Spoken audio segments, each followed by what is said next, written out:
자신의 코끼리마저도 질투한 왕의 이야기 뒷부분부터 읽겠습니다. 왕이 그런 무고한 동물, 자기 코끼리도 질투할 수 있는데 어떤 왕이 스승을 질투하지 않겠어요? 스승은 그 코끼리보다 훨씬 더 영광되고 더 찬탄과 숭배를 받거든요.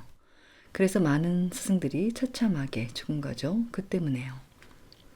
그들이 다 왕자는 아니거든요. 그래도 보리달마는 인도의 왕자였죠. 적어도 그를 죽이진 않았어요. 듣지 않았을 뿐 보리달마를 죽이진 않았어요. 어느 한 왕도 듣지 않았어요. 그 왕은 그의 명성에 대해 듣고 그를 초대했습니다. 그를 궁전에 초대해서 뽐내며 물었죠. 난 불교도들을 위해 많은 사원을 지었고 많은 승려에게 공양하고 그들을 돌본다오. 내 공덕이 얼마나 크다고 생각하오? 보리달마는 말했어요. 전혀 없습니다. 물론 왕은 좋아하지 않았죠.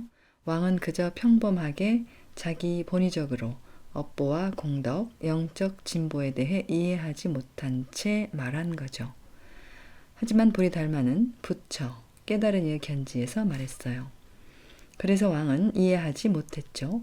왕은 불교의 일면만을 알 뿐 불교의 다른 면들은 알지 못했어요. 하지만 자신이 모든 걸 알고 있다 여겼죠. 승려들을 위해 사원을 짓고 부처를 숭배하면 무한한 공덕을 얻을 것이다 라는 경전의 한 문장이나 한 부분만을 들은 거죠. 하지만 만일 숭배하는 자세로 한다면 진정한 사랑으로 신실한 존경심과 부처의 가르침에 대한 존경심을 갖고 한다면 공덕을 얻겠죠. 순수한 마음으로 해야 합니다. 왕은 그 일을 하며 공덕을 세고 있었어요. 그가 지은 각 사원과 그가 쌀과 음식을 약간 공양했던 모든 승려를요. 그게 얼마나 되겠어요? 왕은 그보다 더 많은 걸 할 수 있죠. 할 수 있었기에 했던 거죠. 욕심으로요. 그는 왕이 되어 이미 아주 높이 숭배받고 있었는데 여전히 부처의 공덕을 원했고 그걸 계산했어요. 승려들에게 음식을 주고 사원을 지었으니 자기가 거물이라 생각했죠. 그는 보리달마가 박수치며 이렇게 말하길 원했어요. 와, 대단하시네요. 폐하는 대단하십니다. 왕은 좋아하지 않았어요. 나중에 다른 조언자가 그를 일깨워주고 그 이유를 말해주자 왕은 미안해서 그를 다시 초대했죠. 큰 군대를 보내 그를 다시 모시려 했지만 그는 가지 않았어요. 너무 늦었죠. 하지만 적어도 그는 인도의 왕자였기에 왕은 그를 죽이지 않았죠. 왜냐하면 왕의 위험에 대항하여 왕의 말에 반박하고 그렇게 비하하는 그런 말을 했는데 여러분에게 아무것도 없었다면 그건 반역을 뜻하거든요. 당시에 그건 왕을 존경하지 않고 왕을 무시하고 왕을 비하한다는 뜻이었고 여러분은 죽임을 당했겠죠. 목이 달아났을 겁니다. 머리는 어딘가로 가고 몸은 딴 데 있었겠죠. 적어도 그는 인도 왕자였고 왕은 괜찮다 여겼죠. 아마 그를 죽여선 안 됐을 거예요. 인도와의 외교 때문이거나 보리달마에게 위협을 느끼지 않아서 그랬을 겁니다. 그는 왕자였지만 왕국을 떠났으니까요. 그래서 당시 중국의 왕인 양무제는 위협을 느끼지 않았어요. 그래, 이자는 내 왕좌를 빼앗으려고 인도에서 온 건 아니야. 그래서 그를 놓아줬죠. 다행이에요. 얼마나 많은 스승들이 그렇게 운이 좋았겠어요. 왕에게 반박을 했는데요. 예수는 아무것도 안 했습니다. 심지어 그가 태어나기도 전에 왕은 벌써 그를 찾아 죽이려 했죠. 그래서 예수의 부모가 출산이 가까운 상황에서도 도망쳐야 했던 거죠. 그리고 도망가다 말구유에서 나왔죠. 그 후에도 그는 오래 살지 못했어요. 30여 년밖에 못 살았죠. 그토록 처참하게 떠나야 했어요. 깨닫지 못한 정부가 얼마나 위험할 수 있는지 알겠죠? 권력욕이 너무 강하고 잔인한 정부라면요. 안 그러면 여러분은 왜 대부분의 스승들이 죽임을 당했는지 이해가 안 될 겁니다. 시크교 구루들도 당시의 무굴 제국 왕 때문에 죽임을 당했습니다. 부처는 우리 모두가 똑같은 깨달음, 밝음을 타고났다고 찬탄했습니다. 시방의 부처들과 같은 불성이 있다고요? 우리가 얼마나 위대한지 이해할 수 있겠어요? 우리는 부처들과 똑같습니다. 우린 부처와 똑같은 자산을 가지고 있어요. 얼마나 대단한가요? 우리가 얼마나 위대한지 상상할 수 있어요? 다들 부처를 숭배하러 가곤 하지만 우리도 똑같은 걸 갖고 있죠. 부처는 여기서 언급했어요. 여기서뿐만 아니라 부처는 줄곧 언급했어요. 모든 중생의 내면에는 똑같은 불성이 있다고요. 얼마나 위대한지 상상해 보세요. 내가 여러분을 숭배하고 여러분에게 절해야 해요. 그건 고사하고 날 의자에 앉히니 앉는 거죠. 난 스승인 척 하는 거예요. 깨어나세요. 깨어나요. 여러분은 위대하고 부처란 걸 기억하세요. 깨어나세요. 그래요. 여러분이 부처라면 어리석은 짓은 하지 마세요. 계율을 어기지 마세요. 부처로서의 위엄에 반대되는 것은 하지 마세요. 늘 명심하세요. 그럼 계율을 지키려 노력하지 않아도 여러분은 계율이 되죠. 그건 여러분 본성과 같아요. 숨을 쉬어야 하듯이요. 그런데 숨 쉬고 있는 걸 있는 거예요. 마치 심장이 뛰고 있는데 심장이 뛰고 있다는 걸 모르는 것과 같죠. 그때 여러분은 내게 말할 수 있어요. 스승님, 저는 부처예요. 7, 8세계도 아니에요. 무슨 등급이든 개의치 않죠. 기억하세요. 부처는 말했어요. 너희는 바로 그 똑같은 품성을 갖고 있다. 시방의 모든 부처들, 석가모니 부처뿐만 아니라 모든 부처들, 온 우주 어디에나 있는 모든 과거, 현재, 미래의 부처들이 여러분과 같습니다. 세상에 여러분은 그토록 위대합니다. 예수도 똑같이 말했어요. 신은 너희 안에 계신다. 성령은 너희 안에 거하며 신의 왕국은 너희 안에 있다. 그럼 여러분은 누구죠? 여러분이 신이잖아요. 적어도 신에 비유되죠. 여러분은 얼마나 위대하고 또 더 위대할 수 있나요? 우리 모두를 보세요. 우린 정말 한심해요. 세상 사람들을 보세요. 약간의 음식을 위해 싸우고 좀 더 많은 땅을 갖기 위해 싸웁니다. 한 나라가 딴 나라의 땅을 빼앗고 싶어서 다른 왕, 다른 대통령, 다른 이들과 싸워요. 참 딱한 일이죠. 얼마나 한심한가요? 내가 가는 곳마다 전에 기억나요? 내가 여러분을 만나기 전에 난 강연에서 말했어요. 여러분은 위대합니다. 난 그저 여기 와서 그 말을 하고 싶었어요. 자신의 위대함을 기억하도록 돕고 싶어요. 그게 내가 하고 싶었던 거죠. 하지만 물론 장애물이 있었어요. 난 다른 것도 말했거든요. 가령 여러분의 불성을 기억하고 싶고 자신이 얼마나 위대한지 알고 싶다면 하고 있는 모든 어리석고 나쁜 일들을 중지하라고요. 흡연과 육식을 하지 말고 술을 마시지 말라 등등. 그건 많은 사람들의 관심에 역행하는 것이죠. 하지만 정말로 여러분은 부처예요. 부처가 뭐하러 거짓말을 하겠어요? 그는 이 세상 모든 중생에겐 내재된 불성이 있으니 여러분은 부처일 수밖에 없다고 했죠. 내가 여러분을 부처, 작은 부처, 젊은 부처, 늙은 부처라 부른다면 그것도 괜찮죠.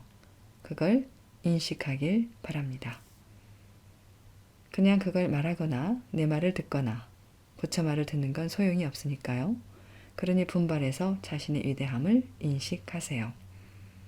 그럼 남들도 여러분의 긍정적이고 자각하는 에너지로부터 이로움을 얻죠.